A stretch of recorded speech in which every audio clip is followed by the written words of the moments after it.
Welcome back to the toolkit for the fresh rape victim. After all 5 years old event was no, it was gone. We've not talked about it. A short time after, my parents broke up, and I think in my head it was connected. I've done something wrong. It told me to not tell anyone, and then no one talks about it, and then my house fell apart. So when the second time happened in 15, I not for a second thought I would tell anyone in the family. Hence I had to trust a friend that later on I realized he also took advantage of me.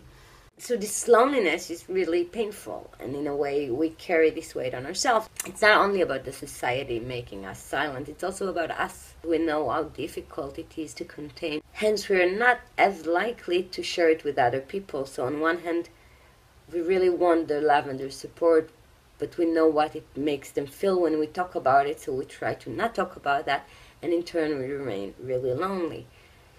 So speaking about it, it's really important, but it can be challenging. My personal rape angel, she allowed me to share it, obviously. She was in a religious school, and when she was raped, she told a friend from school.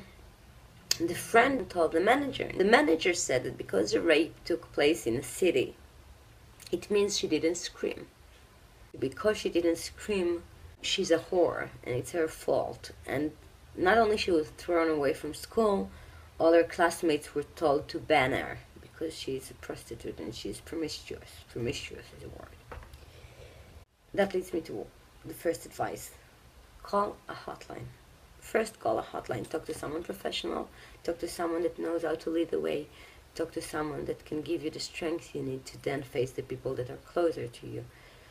Usually our friends and family, the close people to us, they're the one after us that are struggling with it the most. Hence, they're really trying to believe it didn't happen. And that can be so painful for us.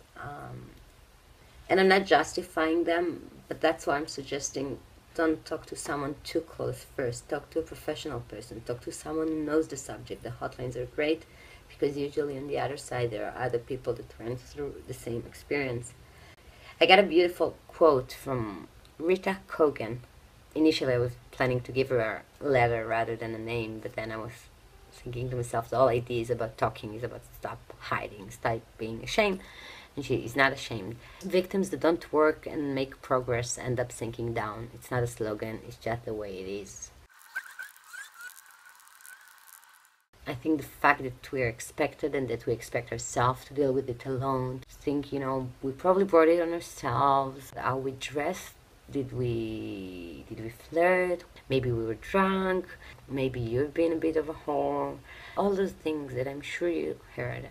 That's only because it's hard for them, but you know what? It's hard for us too. And it's not our fault, it's not our responsibility, hence the rest of the society needs to deal with that too. Be careful with who you trust. When I was 15 and I was abused for the second time, I told another good friend who helped me and supported me and recommended I would not file a complaint because I would be called a whore. So this guy that helped me, he also touched me, and I was a minor. But because he was my savior, because he was the one person I trust telling, I kind of stayed his friend for a long time after.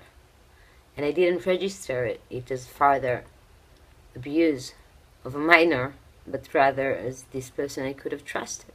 Friends of mine came across uncles, friends of family that suggested to help them recover broken femininity and all sorts of other dodgy offers. So be aware, sometimes after we went through one sexual abuse case, we have this kind of sensitivity and the aggressors has some sort of radar. So be aware of those. Only talk to the people you trust that would be sensitive, that would protect you. To sum it up, speak to someone professional first. Call a hotline. Get the first support before you go on to tell to the closest people to you. If you do tell to your closest people, I really hope for you that it would be from the great kind that would support you and love you and not question you for a second. But if you're not as lucky, and I think most of us aren't that lucky, but we can change that. Remember, The fact that they don't believe is because they cannot cope with that. You've been dealing with it for quite a while now, and you're better trained than them, and it doesn't mean you didn't went through what you went through. It doesn't mean you're a liar. It doesn't mean you're a whore. It doesn't mean anything. So if you do say and get a bad response, please then call a hotline.